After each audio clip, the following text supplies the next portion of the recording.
Cultura, Brasil 60 anos. Depoimento de Tarcísio Gurgel de Souza, entrevistado por Fernanda Prado e Isla Nakano. São Paulo, 15 de janeiro de 2016.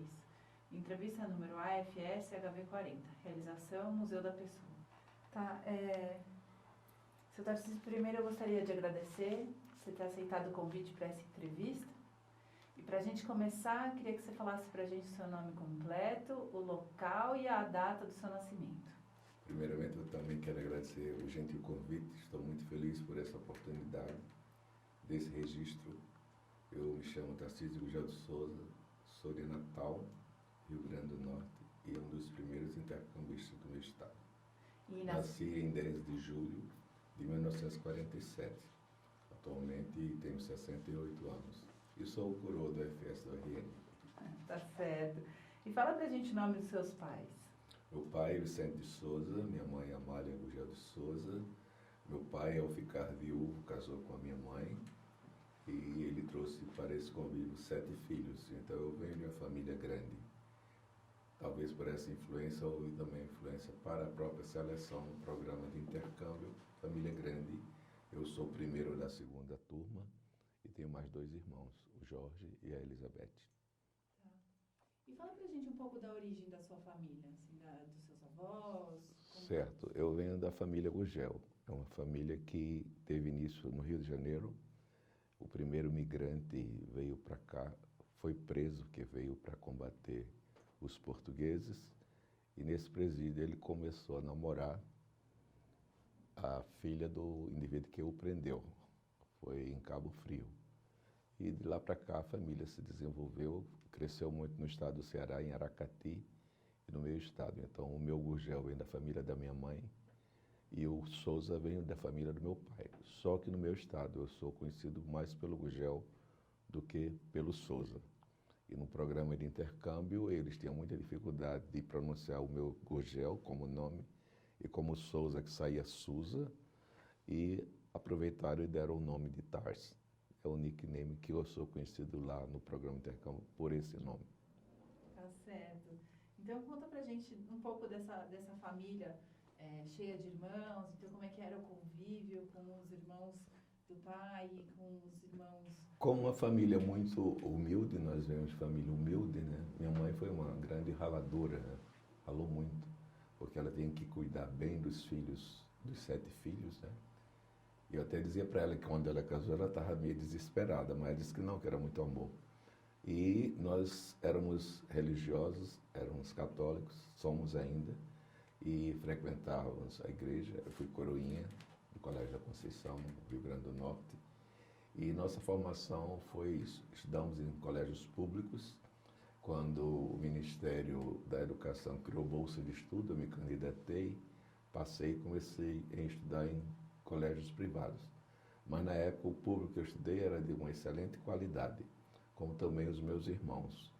Todos nós crescemos dentro dessa luta pelo trabalho e pela sobrevivência, mas o que mais os nossos pais investiram foi na educação. Com todas as dificuldades, eu como um garoto de 13, 14 anos, na época eu já queria estudar inglês. E meu pai teve um sacrifício enorme para pagar a aula de inglês, que era particular, só tinha uma escola de inglês em Natal, que era Esquibel, tem livros escritos sobre isso. Foi ainda como resíduo da época da guerra, da Segunda Guerra, foi criado lá para ensinar inglês.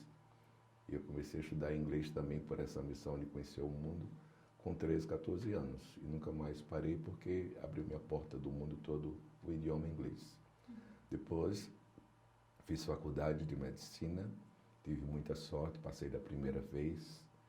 E a partir daí eu sempre tinha o inglês como uma coisa que me promovia pessoalmente e profissionalmente.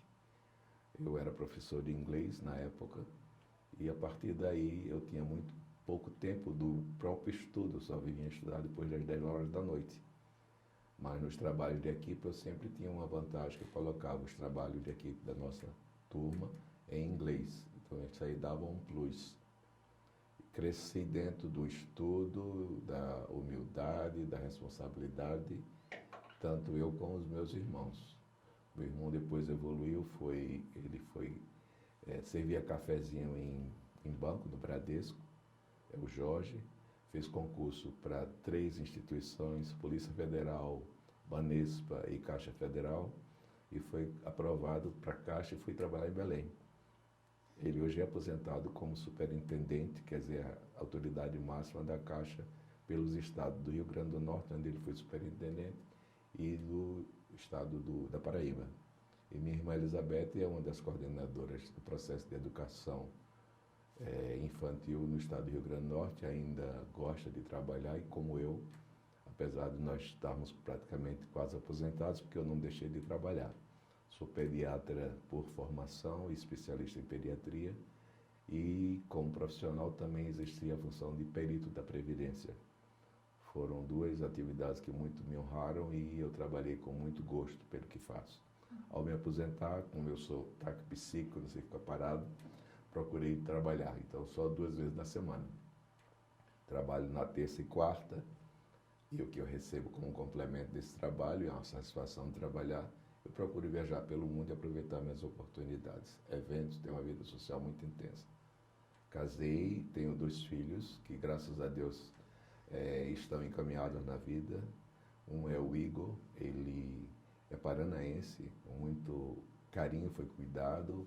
É uma criança que foi adotada quando recém-nascido, em Curitiba. E hoje me dá a honra de ser funcionário da Caixa Econômica Federal, tem sua autonomia, namora, tem uma namorada do Rio Grande do Sul. E a Jéssica, que veio em seguida, também adotada, funcionária da Universidade Federal do Rio Grande do Norte, trabalha no setor administrativo, formada em jornalismo.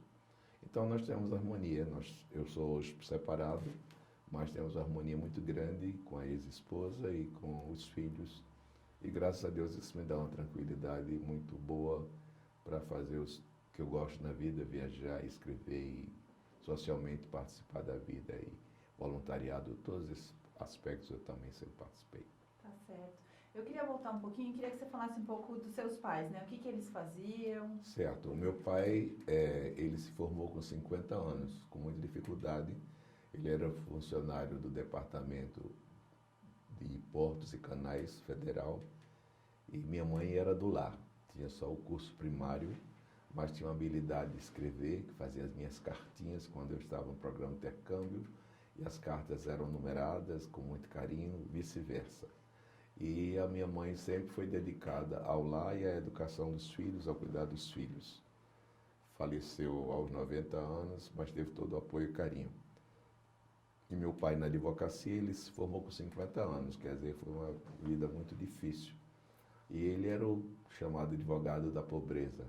Trabalhava com gente pobre e os vencimentos vinham mais como funcionário federal do Porto, mas como advogado, sempre muito bem sucedido, mas trabalhar com pessoas pobres e que não tinham condições de pagar. Nós morávamos em casa alugada e tudo foi muito difícil, mas com a consciência de que nós recebemos dele a honestidade de trabalho, né, a dedicação ao trabalho e incentivo ao estudo. Isso aí não tinha limite para trabalhar, para estudar no caso. O incentivo dos pais era muito grande. E conta pra gente um pouco da sua infância, né? O que você lembra da sua casa, de quando era pequena, como é que era a movimentação com os irmãos mais velhos? A infância, nós tivemos uma infância muito feliz, uma infância simples. Nos períodos das nossas férias, nós tínhamos aqui uma casa de praia, num lugar lindo, que é a Praia de Pirangi. Éramos os primeiros a frequentar essas praias como veranistas. Hoje é uma área que não tem mais onde construir. Não tinha energia elétrica, usava-se a lâmpada Aladim, como chamavam, né? E nós fazíamos piqueniques. Era uma vida muito simples, não existia bebidas, problema de drogas, nem pensar. E eu gostava de tocar violão, sempre nesses veranios a gente tocava violão, fazia festinha de violão. E para o interior também, às vezes tinha festa de interior, nós tínhamos familiares que tinham casa interior e moravam lá. Tinha uma prima que era casada com o prefeito de uma cidade do interior, e a gente ia para as festas de São João, Santo Antônio. Eu sempre fui muito festivo, sempre participei muito. Meus irmãos mais menos, mas sempre eu estava na linha de frente para eventos sociais e festas, e até mesmo promover eventos, eu gostava muito. Piquenique de turma, de colégio, de faculdade, eu sempre organizava e estava sempre nesse tipo de atividade. Ainda hoje é a mesma coisa. Tá certo. E fala pra gente das suas primeiras lembranças da escola, né, de começar a estudar. Sim, a escola, eu estudei em escola pública, chamada Escola de Aplicação. E surpreendentemente, naquele período, vamos falar na geração 60, tinha na escola de nível primário, que chamava o curso primário, tinha grêmio. Eu fui presidente de grêmio, me lembro bastante. E recentemente descobri que uma secretária que era da diretoria se transformou em médica, colega minha, só que eu não sabia esse personagem. Recentemente ela descobriu que foi secretária da nossa gestão de criança. E tinha leitura também silenciosa, a gente ia para a biblioteca da escola, tinha leitura silenciosa. Foi uma coisa muito rica. Depois eu tinha vontade de fazer o exame que chamava admissão para estudar num colégio particular, que era o meu sonho. E foi quando houve bolsa de estudos, eu me habilitei e fui estudar no Colégio Marista. A minha geração foi praticamente o secundário, curso secundário, no Colégio Marista, onde tive grandes amigos. E para destacar, eu posso até citar da minha turma, onde a gente estudava juntos, e ele estudava lá em casa, o Garibaldi Alves, que foi governador, foi senador, é senador, foi ministro da Previdência nos governos agora passados, e a gente sempre estudava junto, além de estudar na minha casa. E outros também, o pai da Virna, jogadora de vôlei, também foi meu colega, e tivemos delegados de polícia e secretário de Estado. E o Marista me deu uma formação muito grande, quando eu optei em fazer o programa de intercâmbio. E fiquei numa dúvida grande, porque ia coincidir a perda de um ano escolar, entre aspas, que eu sairia em agosto para voltar em julho. Quer dizer, eu iria perder um ano, que para mim era muito angustiante perder um ano, porque os meus colegas iam fazer vestibular, estávamos preparados para fazer vestibular. Eu queria medicina, mas era muito complicado eu pensar que eu iria perder um ano. Quando eu fui, eu achava que iria ter uma perda, mas no fundo, conclusivamente falando e positivamente para o programa intercâmbio, foi o melhor ano da minha vida, foi o maior investimento da minha vida e hoje eu usufruo. Inclusive eu estou aqui por conta dessa decisão, que foi o programa do American Field Service. E conta, como é que veio essa notícia, né, do AFS? Como é que ficou sabendo que muita existia história. Um programa? Muita história, muita história.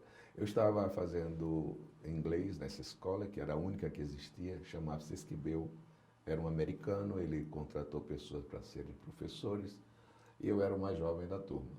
E existia um personagem que a ela dou muita atenção e sempre lembro, Dona Maria Alice Fernandes.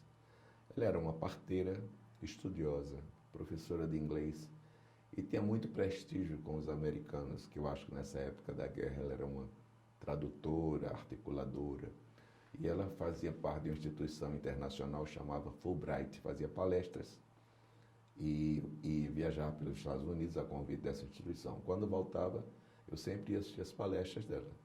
E ela apreciava essa minha conduta porque era tudo coroa lá e eu era um boyzinho interessado em ver os slides que ela trouxe, na época eram slides do Alasca. E um dos dias ela chegou para mim, olha, eu vou trazer aqui para o Rio Grande do Norte, inclusive eu quero destacar o nome, Maria Alice Fernandes, um programa de intercâmbio para vocês jovens.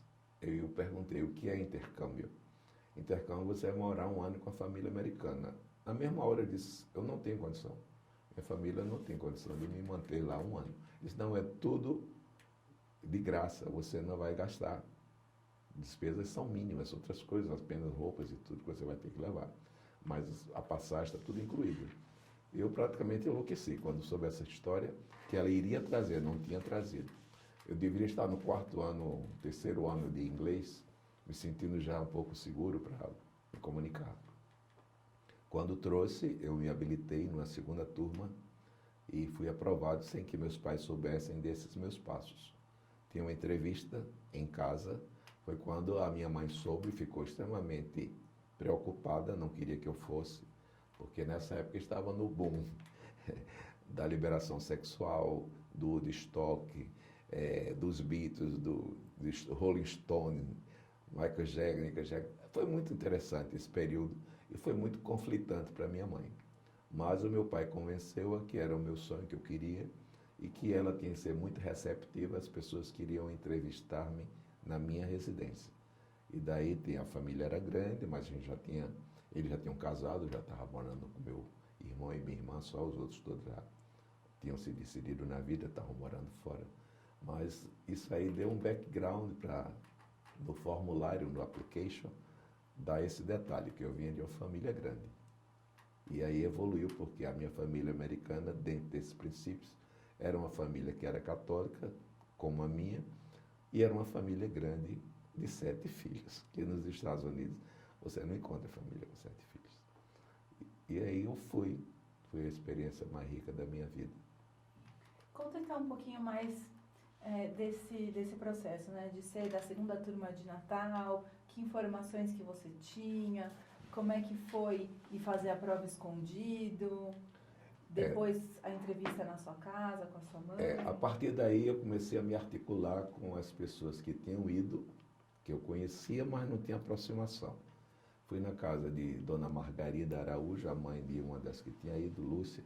Peguei o endereço dela e comecei a me comunicar. E com Herta também, uma outra que tinha ido. Eram 3.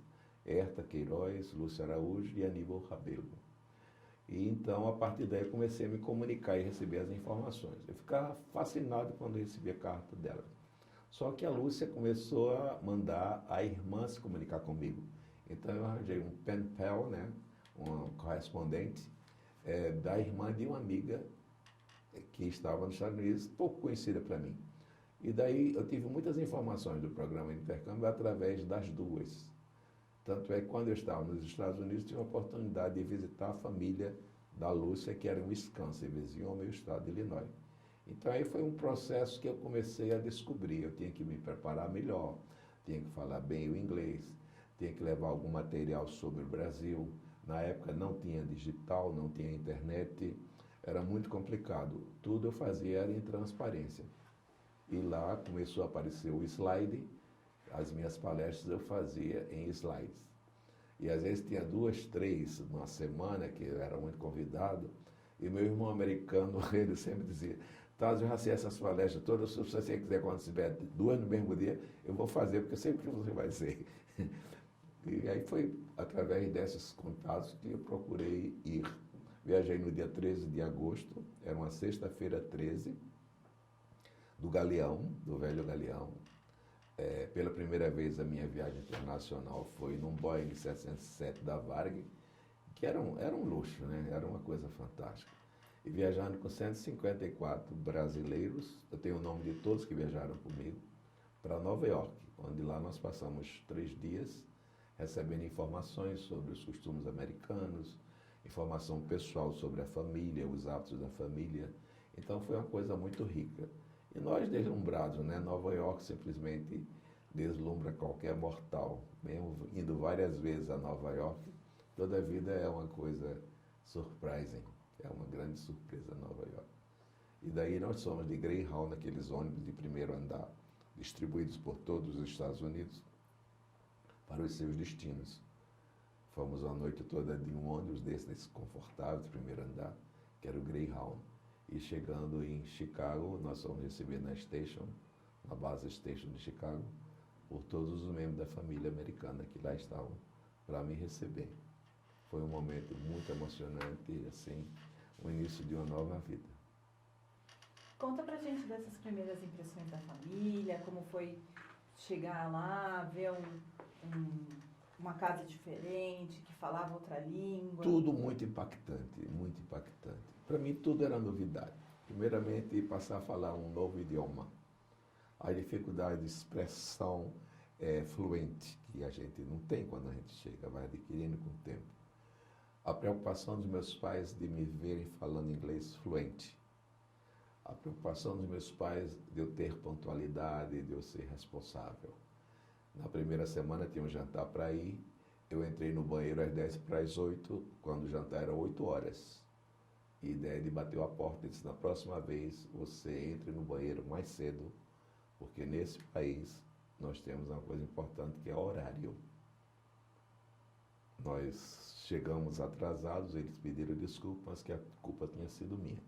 Para mim foi a primeira grande lição da cultura americana, foi horário, pontualidade.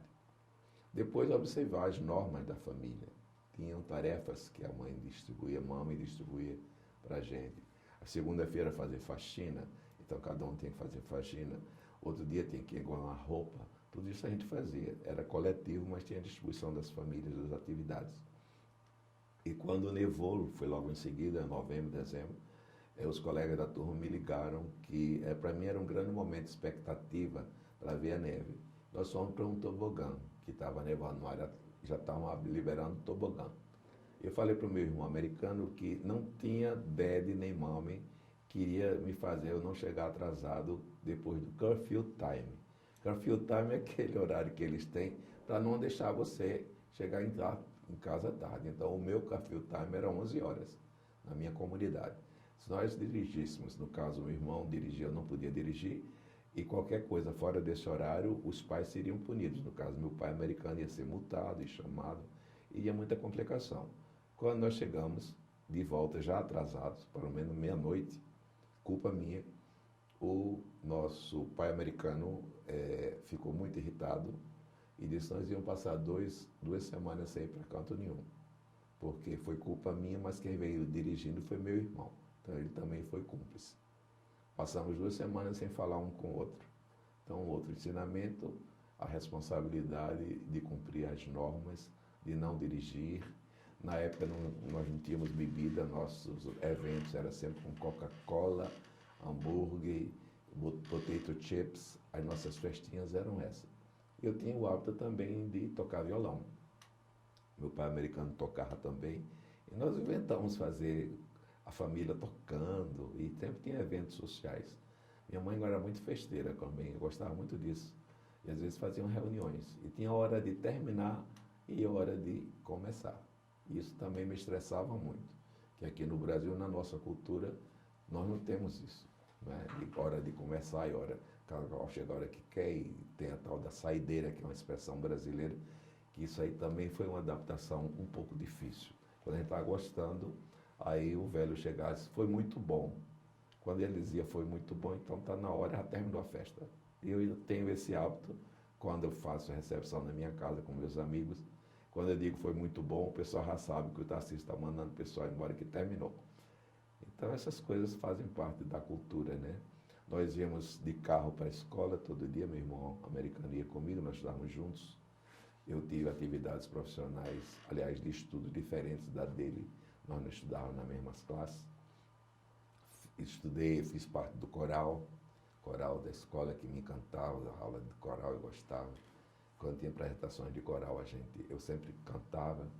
O maestro da nossa orquestra, nosso professor, né, do coral, botava um espaço para eu falar sobre o Brasil, alguma coisa, sempre tinha alguma coisa. Eu cantava Garota de Ipanema e Corcovado.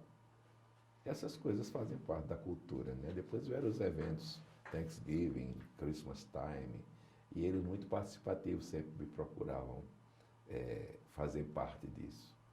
Na época do Natal, eu armei uma árvore de Natal brasileira, porque eles queriam que eu fizesse alguma coisa do Brasil. Eu disse, olha, no Brasil, na época é seco, então achando muito seco, verão, a gente faz a decoração com um cacho de árvore seco, né? Nós pintamos de um spray tinta de prata e colocamos algodão. Aí o pai perguntava, mas algodão para dizer o quê? Para dizer que é neve. Tínhamos uma jornalista vizinha nossa que soube dessa história, que tinha uma árvore de Natal, e ela pediu permissão. A minha mãe fez uma matéria e a família não teve paz. Era uma romaria na casa da gente para ver essa árvore de Natal. E então faz parte da cultura americana também. O carnaval brasileiro é a proporção do Natal americano. Então eles investem muito no Natal e a alegria do brasileiro para o carnaval também é mais ou menos culturalmente semelhante. Assim julgo eu. Foram esses momentos muito agradáveis. Nós tínhamos aula de catecismo também. Às vezes eu não gostava, porque todo domingo tinha que ter 1 hora do catecismo. E a gente tinha que ir muito bem vestido para a igreja. Todo domingo nós íamos para a missa. Onde estivéssemos, ou em viajando por alguns lugares, ou na cidade, na comunidade, sempre tinha isso. E conta como é que foi, assim, você contou de como foi que eles receberam a cultura brasileira, assim, em termos, mas o que foi dessas trocas em relação à comida, né? Sim. De você perceber a comida deles e eles tentarem perceber a comida brasileira? Eu realmente eu tenho muita facilidade de me adaptação à comida. Uma única coisa que eu tinha, eu não gostava de frango, galinha. E o primeiro dia foi o que mal me ofereceu. Aquilo ali foi para mim foi um transtorno, porque era a primeira comida que eu ia ser contemplado e eu não podia dizer que eu não gostava. A partir daí eu tive que me acostumar, porque o chicken faz parte da comida americana. E em um evento determinado por um pessoal que convidou a mim para ir, eu tinha que levar um prato brasileiro. Então me estressei muito que não sabia como era que faria para levar um prato brasileiro. E minha mãe mandou uma receita de um vatapá. Então a dificuldade foi conseguir o azeite de dendê, que lá não tem, né? Mas eu levei um pseudo vatapá e foi um maior sucesso. A minha mãe americana preparou de acordo com a informação da minha mãe pelas receitas. Isso tudo com muita dificuldade, porque correspondência tem que ser com muita antecedência. Às vezes eu tinha viagem para fazer com colegas, os pais convidavam, mas eu tinha que ter permissão do meu pai no Brasil, com tradução, tinha que ter o tradutor juramentado. Às vezes a autorização chegava, tinha passado o evento, eu não ia porque eu não tinha chegado. Isso tudo foi muito estressante. E eu acho que eu não podia deixar de falar também a comunicação, né? Comunicação era muito difícil, era só por cartas. Eu estava no colégio 4 da tarde, 5 da tarde, louco para ir para casa, para chegar, para ir no mailbox, para poder pegar a minha cartinha, às vezes não tinha, às vezes tinha uma. Aquela alegria, você lia, relia e guardava, eu guardava as cartas todas. E a comunicação era essa. Fotografia, poxa, eu vim me interessar por fotografar e começar a registrar minhas coisas quando eu ganhei uma máquina fotográfica, pequenininha daquela xeretinha, que tinha o Ice Cube, que era um cubinho que tinha 4 lados e cada vez que o flash disparava era uma foto com luz. E era caríssimo aquele Flash Cube. Mas aí depois eu ganhei de presente dos meus pais americanos um projetor de slides e comecei a me interessar por todas as minhas viagens, meus momentos em slides. E isso hoje eu tenho com o maior carinho guardado, organizado, musicado, de todos os momentos, do Natal, das viagens, do bus trip, né? E eu queria destacar também dessa convivência, nós tínhamos a oportunidade de sair da escola em determinados períodos, uma sexta-feira cada mês, para ir para outra escola, onde nós participávamos das assemblies, nós éramos representantes dos nossos países e os estudantes perguntavam como era o Brasil, como é que era na política, como é que era nas relações pessoais, como era que a gente fazia isso na semana, como é que namorava. Isso era muito bom. Depois tinha elementos sociais. E nesses convívios eu sempre me reunia com 2 colegas do American Field, que hoje são minhas AFS Sisters, que era a Joana Merlin Schultz, hoje, nome de casada, e a Orlane Cavalcante Laguna de casada. Então, a Joana era de Santos, São Paulo, hoje mora em Itanhaém, e a Orlane de Fortaleza. Quando nós reunimos, nós sempre fazíamos festinhas para arrecadar fundos para o próximo estudante que viria. E nós conseguimos algum dinheiro, fazer um show, pagar $10 para entrar no meu show. E era uma coisa assim, a gente fazia os contatos com os amigos, pedia permissão das famílias para que a gente recebesse. Fizemos o carnaval na casa dessa Joana, de São Paulo. Ela foi eleita rainha do carnaval e eu o rei do carnaval. Só que não demos a ideia que tinha que ser gordo, que tinha que ser rei mamo gordo, rei mamo... E aí foi. Os nossos planos, nós todos tínhamos planos. Foi uma coisa muito boa na época. Então eu tinha plano de ser médico, possivelmente pediatra, possivelmente, porque poderia mudar. A Joana queria ser das Nações Unidas, que eu achei de todos a mais ousada. E a Orlane queria ser diretora de uma escola FESC. A Orlane hoje tem a franquia da FESC no Ceará, bem sucedida. E a Joana conseguiu fazer tudo isso. Esteve recentemente conosco, depois do resgate social, que ela foi designada pelas Nações Unidas para ir para o resgate dos tsunami, do pessoal que atingiu o tsunami. E essa colega hoje ela conhece 110 países no mundo em missão. Razão porque eu quero citar o nome das duas como realmente que tem muita história para contar, todas as duas. A Orlane pelo trabalho que faz no Ceará em termos de comunicação de inglês e a Joana por ser uma embaixadora de missões super difíceis pelo mundo. Ela acabou de chegar do Haiti, onde realmente foi para passar 6 meses no programa organizacional, social e econômico do país, como uma colaboradora internacional. Então esse destaque faz parte também dessa evolução do programa de intercâmbio. E você contou para a gente lá fora também do momento da ligação, né? Então, apesar da comunicação ser por carta, houve uma mobilização para um telefonema. Conta como é que foi isso, o que aconteceu? Olha, eu tinha muita angústia de não falar diretamente com meus pais, porque era tudo muito limitado. De 10 cartas que eu mandava, digamos, chegavam 3 ou 4. E de lá e do Brasil para os Estados Unidos era mais ou menos a mesma proporção. Não tinha credibilidade que aquela correspondência ia chegar nem em tempo hábil, que era mais ou menos 2 meses. Na época do Natal, a minha mãe americana disse: Tarso, o que é que você gostaria que a comunidade lhe desse? Eu disse: eu quero, a primeira coisa, falar com meus pais no Natal. E eles fizeram uma cota e a cota foi $80. Então, gastaram $80 para eu fazer uma ligação para falar com meus pais na noite de Natal. E foi uma emoção assim fantástica quando meu pai falou que perdeu a voz. Minha mãe também perdeu a voz. Foi uma coisa assim, só emocional, porque a comunicação ficou totalmente fora do padrão que a gente podia falar, não é? Dizer que estava bem e tudo. Mas aí eles pagaram $80. E deu tanto ibope que fizeram uma matéria, fotografaram o momento que eu estava falando com meus pais. E saiu uma matéria no jornal. Tinha muita matéria no jornal. Eu acho que eu tenho até o momento 33 publicidades com a minha participação do programa Intercâmbio e até mesmo depois que eu voltei fizeram matérias comigo posteriormente. E como é que era ser um brasileiro ali, né, no meio dos Estados Unidos? Como é que isso era visto? Olha, muito orgulho eu tinha, sabe? Muito orgulho. Mas eu tinha o desafio dos esportes. O americano, ele quer que você seja muito bom nos esportes. E a minha família era esportista também, e eu não tinha muita essa habilidade. Então isso aí foi uma frustração, porque eles esperavam, porque eles gostavam de basquete, e de repente eu pensava que eu ia jogar basquete, eles queriam que eu fosse bom no basquete, nada disso. Futebol nem se falava ainda, porque estava começando, o tal do soccer. Eu podia até fazer alguma coisa, mas só pela influência de ser brasileiro, não pela habilidade. Então eu sofri muito com essas coisas. Mas compensava quando era do coral, aí realmente eu demonstrava a minha habilidade, porque tocava as mesmas músicas, Garota de Ipanema, Corcovado, mas eram músicas que eram conhecidas e hoje são o nosso ícone da música no mundo todo, são essas músicas. E na época eu fazia isso, fazia esse show. Mas foi muito difícil para estudar no início. Eu inventei estudar sociologia, eu tinha que estudar história ao governo americano, tinha que dar uma opção, eu estudei história americana.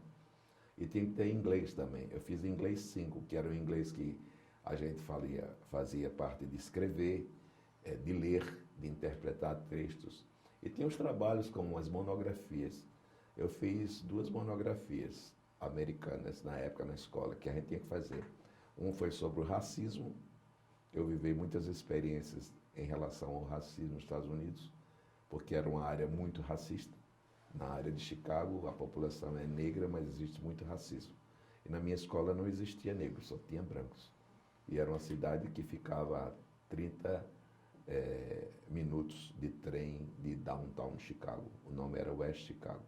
E a família era a família Meyer. Família, meu pai é americano, ela é superintendente de educação e minha mãe lidava numa clínica com crianças deficientes. E deles eu recebi muitos ensinamentos por essas coisas. Conta como foi a volta e chegar no Brasil e atrás de estudar medicina. Ai, foi dificílimo a volta. Fizeram uma festa lá, num clube social. Eu gravei, eu tenho isso tudo gravado, a festa, o depoimento das pessoas. E eu confesso que eu não queria sair, mas não era porque eu tinha gostado demais, era com medo de enfrentar o vestibular. Isso era mais ou menos no mês de agosto, que eu iria voltar. E eu tinha que enfrentar o vestibular, imagina, começando a estudar em agosto, quando todo mundo começa em janeiro, fevereiro para se preparar o vestibular. Eu tinha muito medo disso. E essa minha saída foi muito traumática, porque os meus pais americanos também eram muito ligados a mim, meus irmãos americanos. Aí foi um chororô mal do mundo. Aí foram me deixar no lugar onde todos iriam sair, num bus daquele, né, para ir começar a viagem do bus trip, que era uma viagem que a gente fazia durante 3 semanas pelos Estados Unidos, na direção a Washington, D.C. Então foi muito emocionante. Eu chorei a noite toda de saudade. No outro dia eles foram ainda me visitar nesse outro lugar que a gente estava, que já não era mais nem para eles fazerem isso, porque já estava se desligando. E nesse período a gente participou muito de eventos sociais, a gente tinha que fazer o show na comunidade que nos recebia, todo mundo estava sabendo, saía no rádio, a gente dava programa no rádio, ia para programa para entrevistar a impressão, e tinha jornalistas que vinham assediar para ter matérias sobre a nossa impressão, e foi muito ativo. Terminamos em Washington, D.C., onde com muito orgulho nós fomos convidados para um evento na Casa Branca, para ver a importância do American Field. Nós fomos organizadamente recebidos por Lyndon Johnson e a família dele, a Lady Bird Johnson, e as filhas. Desculpa, Tarcísio, perdão, desculpa, acabou a pilha aqui do seu. Nem se preocupe. Mil desculpas, só um segundinho que eu vou trocar aqui, a gente já resolve. Onde parou, né? Tá indo bem, gente? Super, é assim mesmo. Você está provocando a coisa que eu nem me lembrava. Eu acho ótimo quando Mas já estava ensaiando lá fora. Mas não é, mas você puxou coisa que eu nem me lembrava. Carnaval. A gente curtou muito carnaval e tudo. Era um modo muito. A casa do embaixador tem um quintal lá. Foi num quintal feijoado. Foi bom demais. Beleza? Continuando? Então, continuando, estava contando... Você perdoa, eu posso pegar, começar do F? Isso, da festa na Casa Branca. Sim, como foi a festa na Casa Branca, sendo recebido pela família presidente. E dando continuidade, então, a essa viagem do bus trip, nós fomos para vários lugares diferentes, vários estados no roteiro, com destino a Washington. Assim como outros também intercambistas de outros estados, da Califórnia, da Flórida, também fizeram o trajeto. Nós tínhamos 2 guias que nos acompanharam, que eram voluntárias, e nós recebemos o convite para uma recepção, era a banda da Marinha Americana na Casa Branca. Foi o último momento que nós tivemos em termos de governo americano nos dando o apoio.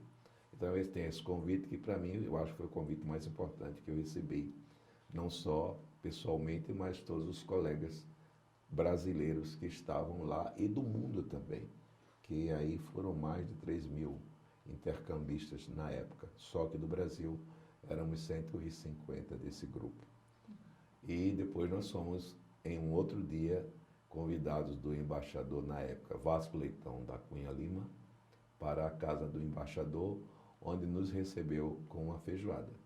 E a música que a gente botou para tocar foi um disco de carnaval, que eu tinha na minha mala, eu botei a música, foi ótimo. A gente fez um carnaval na casa do embaixador.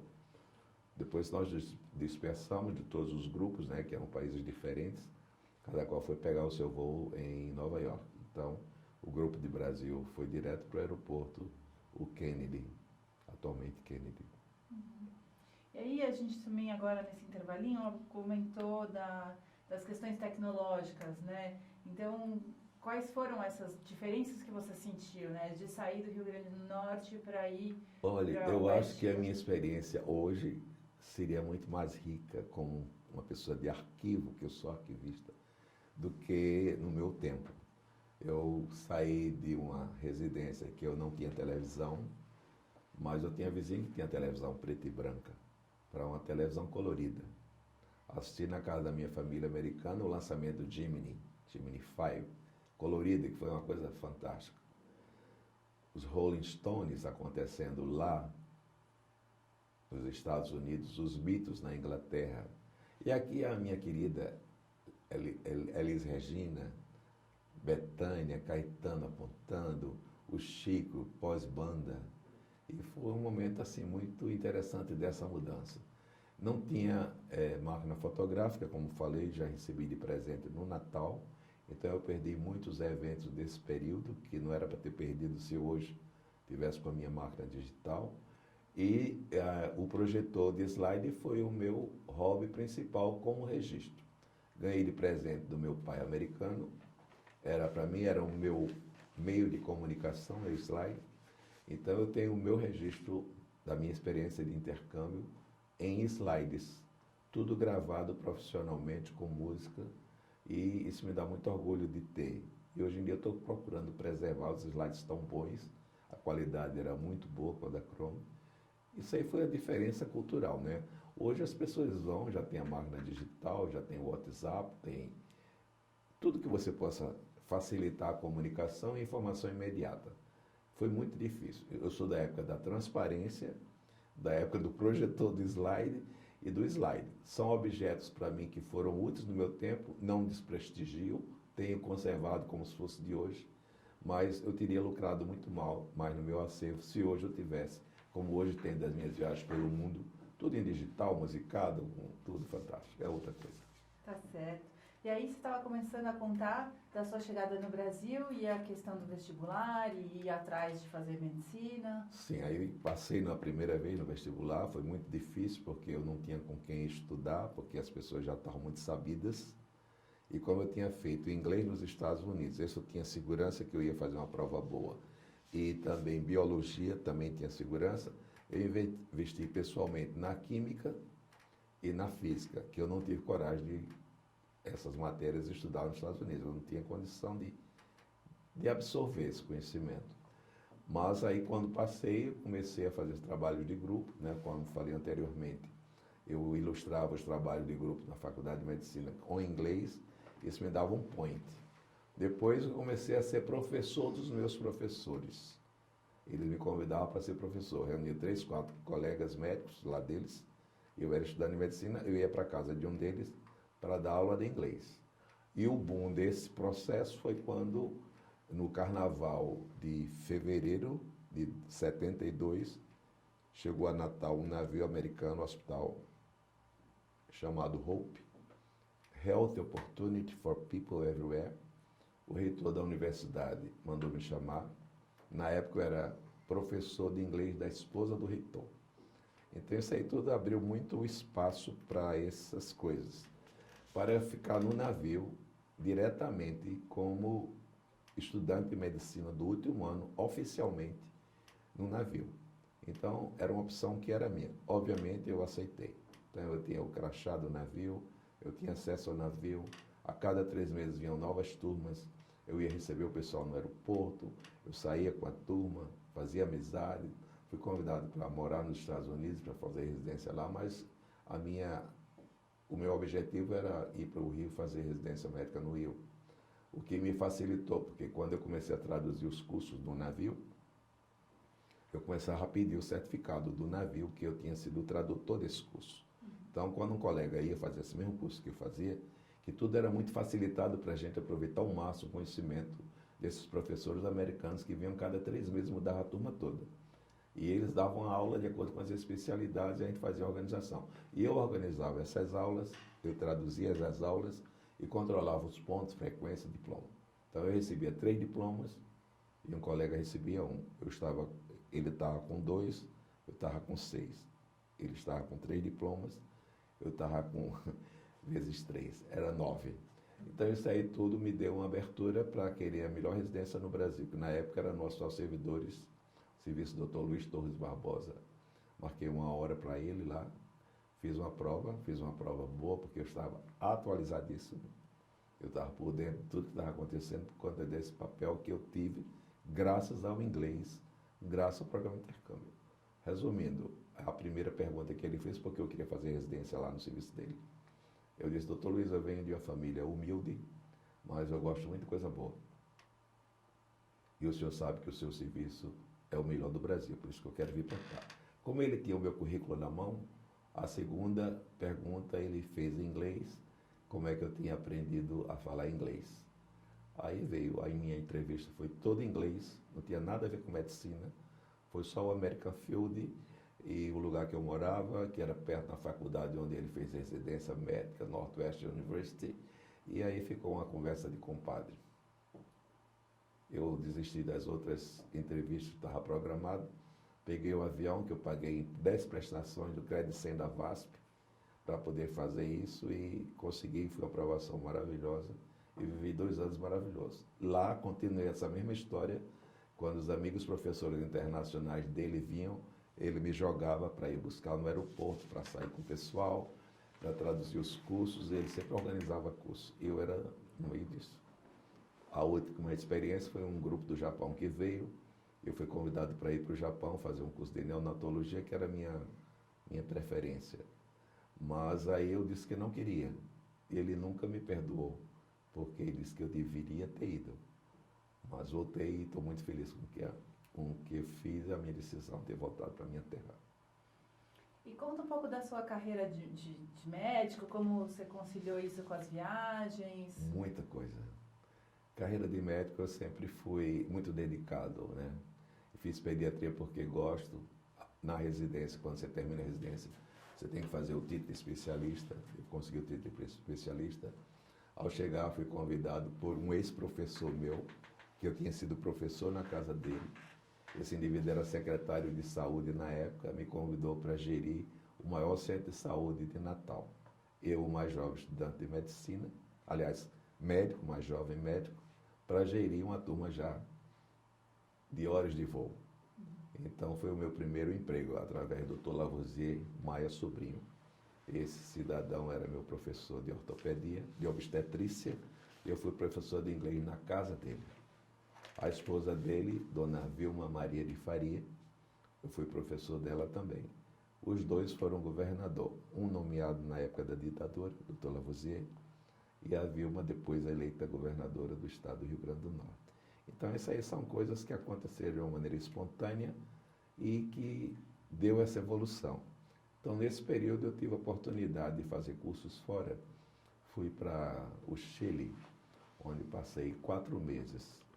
Logo depois que eu peguei esse trabalho lá para ser o diretor dessa unidade, apareceu um curso de materno-infantil, que era a minha área, no Chile. E o Chile hoje ainda é um exemplo de saúde pública coletiva, programa de saúde de família, é modelo para o mundo. Eu passei 4 meses lá, no auge do Pinochet, com toque de recolher. A gente tinha que ficar no hotel às 10 da noite, não podia sair, só nos finais de semana.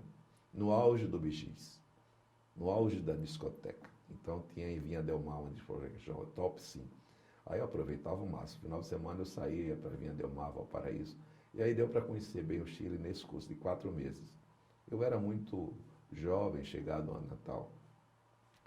Depois eu me casei e tive 2 filhos adotados, né? O Igor e a Jéssica, e me dediquei muito aos meus filhos.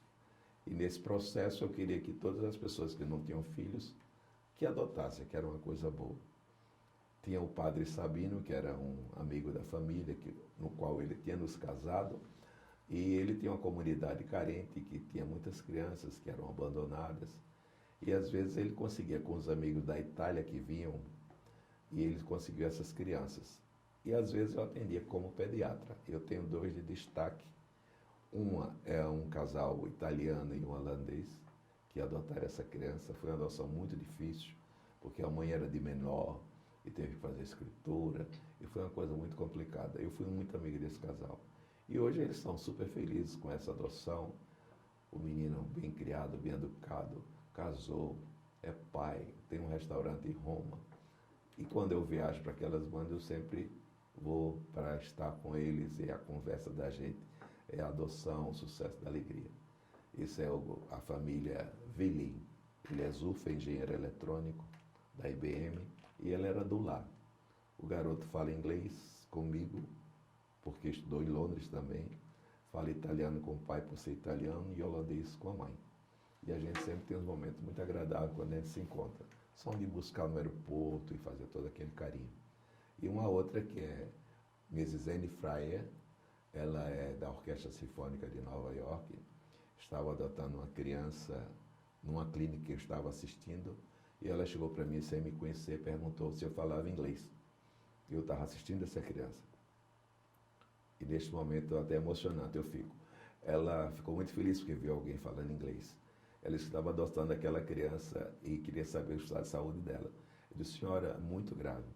essa criança está desnutrida, tem uma infecção generalizada. 2 dias depois, essa criança morreu. Aí eu enlouqueci, porque ela se abraçou comigo chorando, que ela queria, porque queria aquela criança. Eu disse, a senhora tenha paciência, vá naquela creche onde essa criança estava, eu vou fazer um relatório que ela faleceu, e a senhora vai ter que ficar esperando que apareça outra criança. Foi um sofrimento para essa senhora. Ela passou 3 meses em Natal, pagando hotel e tudinho. Aí nasceu a outra e o processo de adoção muito lento, tudo muito complicado. E adotou, muito feliz. Ela mora em Nova York e quando a gente se encontra, eu até mostrei a foto para você, a gente sempre tem um carinho muito grande de estar juntos. A menina é bem criada e tudo. Agora teve o falecimento do pai. Ela disse à mãe que foi quem melhor assistiu o pai, foi ela. Na UTI, com assistência, ela ficava a noite toda lá, deixou de trabalhar para assistir o pai. E ela sabe que é adotada de Natal. E sabe que eu fui pediatra dela também. Então, profissionalmente, teve isso. Depois, 2 coisas marcantes também, como eu gosto de trabalhar com qualidade, nós criamos em Natal o grupo de humanização no atendimento em saúde, que eu achava que a gente precisava de organizar esse sistema para atender melhor, qualificar melhor os profissionais. Então, começamos a inventar uns cursos e fizemos um grupo de trabalho com a oficialização do Estado para que a gente fizesse o grupo de trabalho. Grupo de apoio à humanização no atendimento à saúde. Eu era o coordenador. E nesse período nós começamos a trabalhar e foi uma repercussão muito positiva na área, nos hospitais. A gente fazia treinamento, eu só faço treinamento se botar o ESG e o diretor no meu treinamento. Senão eu não faço. Então o diretor tem que ficar disponível para ouvir a nossa preleção, juntamente com a ESG, o técnico de enfermagem, enfermeiro. Era uma coisa muito profissional, mas que a gente tinha o gerenciamento presente e o técnico presente também. Nesse processo, eu fui para o Japão e os colegas ficaram continuando esse trabalho. Quando o Ministério da Saúde inventou de criar um grupo de trabalho a nível de ministério para a humanização do atendimento e saúde. Quando mandaram o convite para o Rio Grande do Norte, a gente já estava anos-luz na frente. Então, o colega que ficou, que é o Walter, o editor dos meus livros, a quem eu tenho muito carinho, até mostrei a vocês esse trabalho. Então, o que é que fez? Ele mandou um e-mail para mim, eu estava no Japão, depois eu falo sobre o Japão, e quando então ele foi convidado para ir para Brasília, para uma reunião de elaboração da proposta do Ministério. E claro, deu show, porque a gente já tinha tudo já encaminhado, e a gente teve uma relação muito grande com o Ministério nesse período. Na época, o presidente era Serra, aliás, o ministro era Serra, e a gerente era Eliana Ribas, uma psicóloga daqui de São Paulo. Então, foi um momento muito profícuo para nós. Em relação ao Japão, eu, em 2001, fui escolhida através de um processo de seleção para um curso no Japão. Foi muito interessante. Uma colega que trabalhava comigo na saúde disse, Tarcísio, tem uns formulários aqui, alguma coisa do Japão para algum curso. Queria que você passasse aqui para ali para nos orientar. Quando eu cheguei em casa, tudo era para mim. Era um curso para um pediatra com atividade de gerenciamento do programa materno-infantil, que falasse inglês e parará. Só que a seleção, eu teria que saber onde ia ser feito para poder me habilitar. Se fosse pelo Brasil, eu não ia me interessar, porque ia ser alguma coisa que ia ser alguém ligado ao ministro. Se fosse seleção do Japão, eu podia até me habilitar, porque era uma pessoa isenta de influência de qualquer autoridade. Foi o que aconteceu. Então, eu fui escolhido e fui passar 4 meses no Japão, uma experiência riquíssima sobre análise da situação materno-infantil no mundo, onde diariamente nós tínhamos a responsabilidade de falarmos sobre o tema do dia pelo nosso país, com dados estatísticos e avaliações e tudo. E a maior autoridade do tema no Japão era sempre convidado para ouvir o que nós tínhamos a dizer. E à tarde que vinha o bom do evento, que era a análise do que a gente tinha dito e como é no Japão que funciona. Tivemos uma semana de cultura japonesa, hábitos japoneses, costumes japoneses, religiosidade. Foi uma coisa muito rica. E a cada semana a gente se deslocava para lugares diferentes. Terminamos em Tóquio, numa reunião muito bonita, teve televisão lá e tudo. Eu tenho isso também com muito carinho registrado. Foi uma experiência riquíssima, aprendi muito, porque eles são muito organizados, Eles são muito protocolizados. Tudo é no protocolo. O japonês não sabe improvisar. E a gente, como médico, a gente improvisa mais do que deve. Entendeu? Então foi uma experiência muito rica. Além também uma que eu estive na Argentina, fiz um curso de 4 meses em controle das patologias respiratórias infantis. Foi pela Organização Pan-Americana de Saúde em Santa Fé. Isso tudo dá contatos, né? Eu acho que a gente aprende a conviver com outras pessoas, os hábitos, os costumes, o idioma. Então, na Argentina eu tive que aprender espanhol, terminei sendo orador da turma. No Chile também eu devia ter um sotaque, né? Eu fui orador da turma no Chile e no Japão também. Eu tive essa facilidade, essa comunicação. Então, tudo isso eu acho que tem muito a ver com as lições do intercâmbio. Não é? O Spirit, o EFS Spirit, como eu sempre digo, eu ainda tenho. Eu sou intercambista eterno. Eu jamais irei envelhecer como intercambista, porque eu tenho esse Spirit. Teve agora a celebração também do AFS, o centenário, em Paris. E eu organizei a minha vida para ir. Como eu tenho 2 livros escritos, um que é o Batendo Asas, uma experiência por visita a 33 países, tanto como mochileiro, como intercambista, como bolsista, como palestrante, como turista, como médico pediatra da Disney World, que eu fui 4 vezes seguidas. Então, tudo isso eu tive essa experiência. Eu botei num livro, que foi o primeiro livro, Batendo Asas. Eu fiz quando eu completei 60 anos.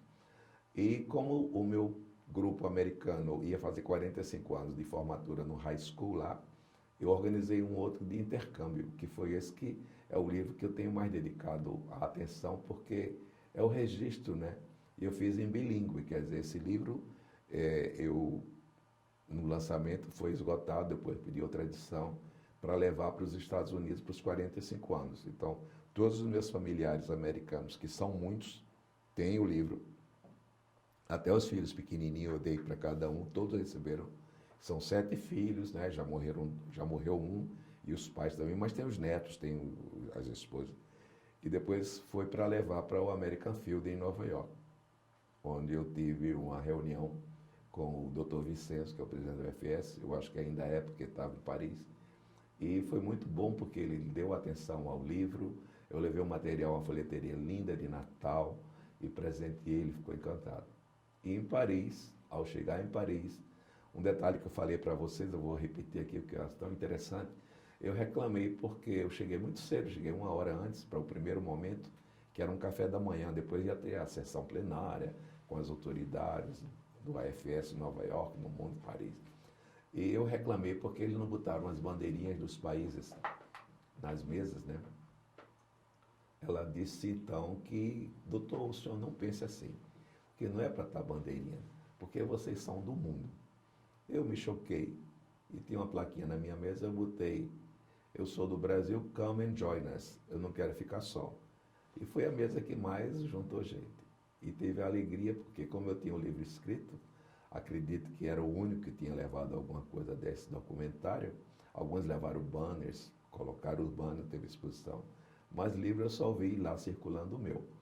Aí na hora que houve a abertura oficial, depois do café da manhã, eles disseram que à tarde eles queriam o depoimento de cada país e que cada grupo escolhesse quem iria falar. Eu tive a honra de ter sido escolhido e falei por 3 minutos. Comecei dizendo que eu era médico brasileiro e ex-intercambista, mas com espírito ainda de intercambista, e que a minha frustração na vida foi não ter sido jornalista também. E daí comecei, falei sobre o livro, as matérias de jornais, que eu gosto de escrever, de viagens, relatos de viagens, mais ou menos isso. E com isso, com essas celebrações dos 45 anos do seu intercâmbio, os 100 anos do AFS, como que você definiria a importância das viagens, né, e dessa sua experiência de intercâmbio, como a que foi o ponto inicial, exato, né?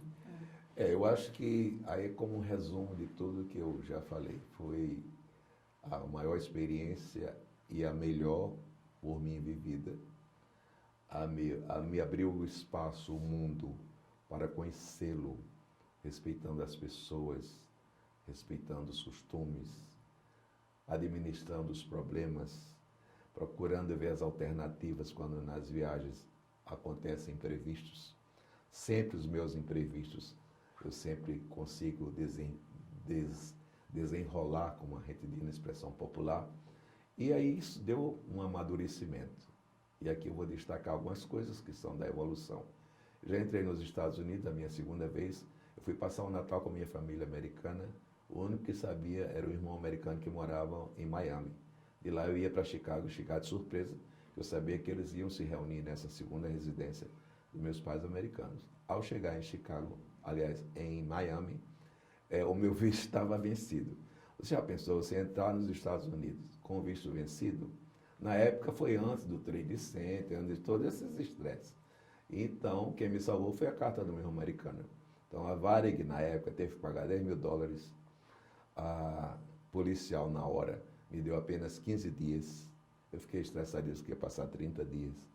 Liguei para um amigo meu canadense em Natal. Disse, Tarcísio, vá para a casa da minha mãe no Canadá, que ela vai adorar. Meus irmãos, minha família. Aí eu passei 15 dias lá, apenas para dizer, já aconteceu isso de entrar. Já cheguei com mala trocada na minha família americana. Todos os meus álbuns, que eu tenho uma carinho nos meus álbuns, minhas fotos, estavam na outra mala. Eu cheguei com uma mala, era igual a minha mala. Era tão igual que a chave abriu.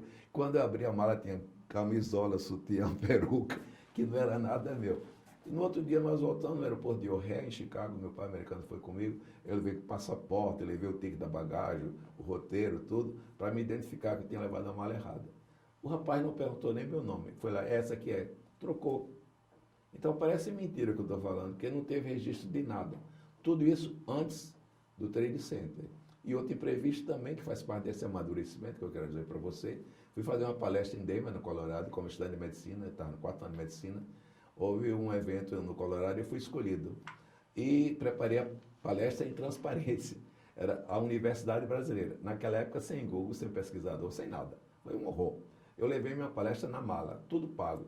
Fui pegar o avião no Rio, o avião era da Pan América, fomos para Panamá, e lá em Los Angeles eu peguei um outro voo da Continental Airlines. Chegando lá, foi o primeiro contato com o computador. Minha mala não chegou. Fui para a polícia, o policial fez todo o meu roteiro pelo computador, eu fiquei assim, horrorizado pela informação que estava me dando. Isso que vai acontecer com o senhor é que a sua mala está voando em outro voo. Só vai chegar daqui às 3 horas. Então o senhor vai ter que ver como é que você faz. Não tenho mais condições. Eu vou ter que sair, porque eu estou cansadíssimo. Eu estou nesse hotel aqui. A polícia de Denver vai deixar a sua mala no hotel. Não consegui dormir do estresse que eu estava e com a representatividade. É como se eu não tivesse chegado aqui hoje. Imagine que estresse se eu tivesse errado data, horário, tudo. E então o que acontece? Quando eu abri a porta do hotel, um hotel grande em Denver, no Colorado, a minha mala estava na porta do hotel, do lado de fora, no corredor.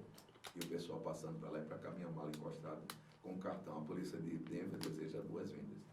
Então essas coisas todas foi uma evolução. Hoje está muito mais difícil você fazer essas coisas, porque não se aceita mais. Todo mundo é potencialmente um terrorista.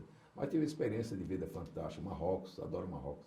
Já fui 2 vezes, me visto de marroquino, me visto de árabe, para circular. Boto jornal árabe debaixo do braço, que eu não entendo nada, mas é para não ter assédio ninguém, assediado em pesquisar. Eu passo como turista não, como nativo. E essas experiências todas são muito enriquecedoras, né? Para Disney World também, como pediatra, eu tive acesso aí algumas vezes, mas é uma viagem de muita responsabilidade, que a gente tem que lidar com a juventude dos adolescentes. E agora tem o problema das drogas e tudo. Eu preferi não ir mais, mas eu sempre era convidado, que falava inglês, desenrolava e era médico. Então, para os pais era muita segurança quando tinha um pediatra na excursão, que são frequentes lá em Natal. O pessoal tem muito contato com a América pela influência de Natal na época da guerra, né? Segunda Guerra Mundial, nós fomos trampolim para os voos americanos para a África, para Dakar. E Natal tem muita história disso. E eu adoro minha cidade, adoro minha família, meus filhos, meu trabalho. Conta pra gente, então, que, assim, se a AFS, o AFS a base toda é de trabalho voluntário. Como é que foi a sua volta? Se você fez algum trabalho voluntário para o AFS, Claro.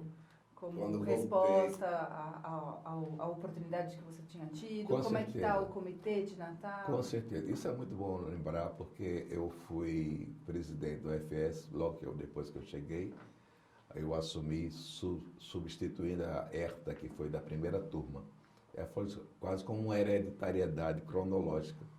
E eu fiz 2 gestões, 2 anos seguidos, eu fui gestor e mandamos muitas pessoas que hoje têm um papel importante na sociedade. E também tive a influência de ter também algumas pessoas que eu contactei para receber. Aqui eu destacaria Cindy Lowe, o meu professor de pediatria, Dr. Heriberto. Eu pedi para ele alojar alguém que viesse aos Estados Unidos, e a filha dele era jovem, queria estudar inglês, aprender inglês, queria viajar também, e ela veio. Quando eu fui para esse evento em Denver, no Colorado, eu fiquei num hotel muito bonito lá. Ela me tirou do hotel, porque ela morava em Denver, para ficar na casa dela. E fez festa e tudo, eu viajei, circulei. Então foi uma coisa muito interessante isso. E outras pessoas mais que nós conseguimos, e aqui eu gostaria de destacar também como um registro, a família Salles, era o Dr. Getúlio Salles, era um professor de patologia, ele já é falecido. Eu fiz o primeiro contato, meu primo, Adilson Gugel, ele é hoje conselheiro da OAB, vai para Brasília com muita frequência e tudo. Ele foi do AFS. E ele começou a namorar a filha do Dr. Getúlio. E nessas pontas de linha, em um evento social lá, eu disse, Dr. Getúlio, por que o senhor não recebe? O senhor tem condição, uma casa bonita, boa, família legal, para receber uma americana aqui. Resumindo, depois desse link eu quero destacar aqui, o maior destaque, essa família recebeu, depois desse contato, 28 americanos, em períodos diferentes. E merece, do AFS agora nos 60 anos, uma homenagem. O pai já morreu, o Dr. Getúlio Salles, mas a viúva ainda é viva, eu tenho contato permanente com eles. Fiz essa tentativa para ver se essa homenagem sairia em Paris, mas como Paris era o mundo todo, não tinha oportunidade. Mas agora eu vou reivindicar que essa família seja homenageada, porque se vocês forem ver no registro do AFS, eu acho que não tem ninguém que recebeu 28 pessoas. Eu acho que não existe. E eles têm uma relação muito próxima com todos, vivem viajando e vem e vai, vem e vem. Tem casa de praia, tudo, é uma maravilha. Então eu queria dar esse registro também. E trabalhei, agora estou querendo voltar, que o AFS tem pessoas jovens, eu acho que a gente precisa de estar perto também. Eu estou achando que está na hora de eu voltar um pouco mais, especialmente por conta dessas estratégias. Eu estou muito perto do AFS, eu acho que eu estou precisando de dar mais agora, nessa fase mais amadurecida de trabalhar, orientar os jovens os que vão chegar, fazer reuniões sociais, procurar que eles se registrem, como eu registrei, agora com todo mais acesso, muito mais facilidade. E eles dominam, é uma tecnologia que eu praticamente ainda não domino. Meus filhos sim, me acham que eu sou Mobral. E eu queria que você comentasse qual que é a expectativa de agora, está perto de completar os 50 anos do seu intercâmbio, dessa sua experiência. Ótimo você lembrar, que maravilha, né? Então eu aqui retroajo um pouco no tempo, porque o meu irmão americano, ele estava em fase de separação, e eu propus para ele vir para o Brasil. E joguei o meu irmão americano no Réveillon do Rio de Janeiro. Quando eu fui encontrá-lo, depois fui para Salvador. Salvador, eu tenho um colega médico que botou um motorista à disposição 24 horas por dia, para a gente ficar no motorista em Salvador. Então, toda essa receptividade, ele viu o feeling do brasileiro, né? E a ele foi proporcionado o melhor do melhor. Chegou em Natal, tinha minhas primas também, uma vez um jantar, um evento, e praias e tudo. Ele ficou empolgado pelo Brasil. Em Manaus, ele também tem o EFS Spirit. Ele conheceu um casal e ficou hospedado na casa desse casal. Se apaixonou pela Amazônia. Hoje ele tem um programa ele tem uma ONG em defesa da Amazônia tropical, chama-se Rainforest, e faz palestras no mundo todo sobre a Amazônia. Isso me dá muito orgulho, porque os pais americanos, vocês viram as fotos que eu mostrei, foram para Manaus também e ficaram encantados. Quando vieram ao Brasil também foi todo esse receptivo. De modo que eu acho que o intercâmbio traz essas oportunidades, mas eu acho que a gente também tem que ir mais além, não é? E na família americana eu com certeza consegui esse mais além.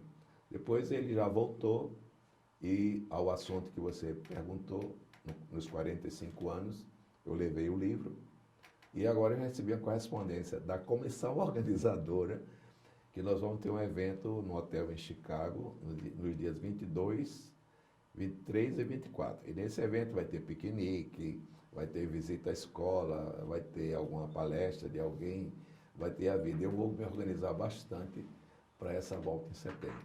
Eu já fui convidado para fazer o official speech do evento. Então, essas coisas são muito positivas. E como você se sente estando à frente de tantos grupos, sempre rememorando essa experiência? Eu tenho uma preocupação apenas que a nossa vida é limitada. E às vezes a gente pensa que não. Então eu tenho muito medo do tempo. Então eu hoje tenho 68 anos, continuo com o EFS Spirit, sem dúvida nenhuma. Eu estou adolescente para viajar de novo, entrar num avião moderno e fazer tudo de novo, mas eu tenho medo do tempo. Daí porque eu quero ser muito mais útil do que eu já fui de agora em diante. Eu acho que a gente tem missão. E essa missão, meu Deus me deu como pediatra, como pai, como esposo, como filho. E agora eu tenho que procurar me dedicar, já que meus filhos já estão encaminhados, já estão trabalhando, dão uma boa assistência à mãe, que está enferma, mas tudo isso é muito positivo para mim. E eu sou muito feliz. Tá certo. E como forma de avaliação, assim, como você diria que o AFS mudou a sua vida? Eu daria um conselho para qualquer pai, por mais humilde que seja, incentive a seu filho a estudar. E hoje, além dos estudos, tem duas coisas básicas. A internet, tem que saber usar, e a comunicação em idiomas estrangeiros. Não necessariamente o inglês, que o mundo está aberto para essa comunicação. Se tiver condições, eu hoje vejo os programas de intercâmbio muito comerciais. Então, aquele feeling de família, hoje eu não acho que exista tão fortemente quanto no meu tempo. Eu mesmo tenho uma sobrinha que foi para a mesma área que eu fui, ficou numa residência como se fosse um quarto alugado, que pagava uma taxinha, mas não tem comparação a experiência que ela viveu na escola e sem o feeling de família que eu tive. Então foi uma experiência totalmente diferente. Mas se os pais têm condições, se o intercâmbio proporciona essas condições, não pense duas vezes. Nunca como perdeu um ano como eu pensei quando fui, ainda com aquele filho que iria perder um ano. Sempre pensando que a experiência de sair de casa, de bater asas, de conhecer pessoas diferentes, de falar um outro idioma, é enriquecedor. Você aprende a respeitar, como já falei anteriormente, e você aprende a viver. A vida é isso, a vida são os contatos. E para a gente ir encerrando, o que você acha desse projeto do AFS registrar a sua história por meio da trajetória de vida de pessoas que fazem parte desse... Eu acho que esse é um projeto bombástico que a AFS precisaria ter tomado essa lição há muito tempo. Eu vejo uma janela aberta, escancarada, para muita coisa a fazer. Tem que ser um outro museu de gente, porque o que tem de experiências positivas, fantástico. Quando foi para inaugurar o voo para ir para Paris, eu provoquei uma reunião em Natal e essa reunião foi gravada. Eu queria depois recuperar, se o FS deve ter. Eu tenho o nome da pessoa que foi e dei um DVD que eu paguei para gravar os depoimentos de chorar. Que é isso que a gente vai ter que ver, resgatar a história. Cada um tem história diferente, não tem uma história igual a outra, nem parecida com a outra. E cada história é um crescimento. Mesmo na adversidade, você cresce. E no prazer, melhor ainda, mas na adversidade, aí é que cresce. Eu sempre aprendi isso na vida. De modo que eu deixo aqui uma mensagem de parabéns ao FS. Estou muito feliz, acho que procurei dar o meu recado dentro da minha limitação, digamos, de tempo, mas muito consciente de que o FS, para mim, foi assim uma mestra de vida. A minha família americana, meu agradecimento. A minha família brasileira, muito mais ainda, que me deu a chance, as oportunidades que eu também busquei. Não foi só mérito da família, foi uma busca minha pessoal. Porque se eu não tivesse interesse de aprender, eu não teria ido. Então isso tudo tem que pesar e transmitir a essa nova geração que tudo é válido na vida. O saber, o aprendizado, as adversidades, os caminhos, as questões que aparecem na nossa vida, tem que aprender a manusear. E saber que sempre tem uma outra porta aberta mais adiante. Cedo ou tarde, tudo tem um tempo. Então, era isso. Em nome do EFS e também do Museu da Pessoa, a gente agradece muito a sua entrevista. Muito obrigada. Eu que agradeço a gentileza de me receber. Perfeito.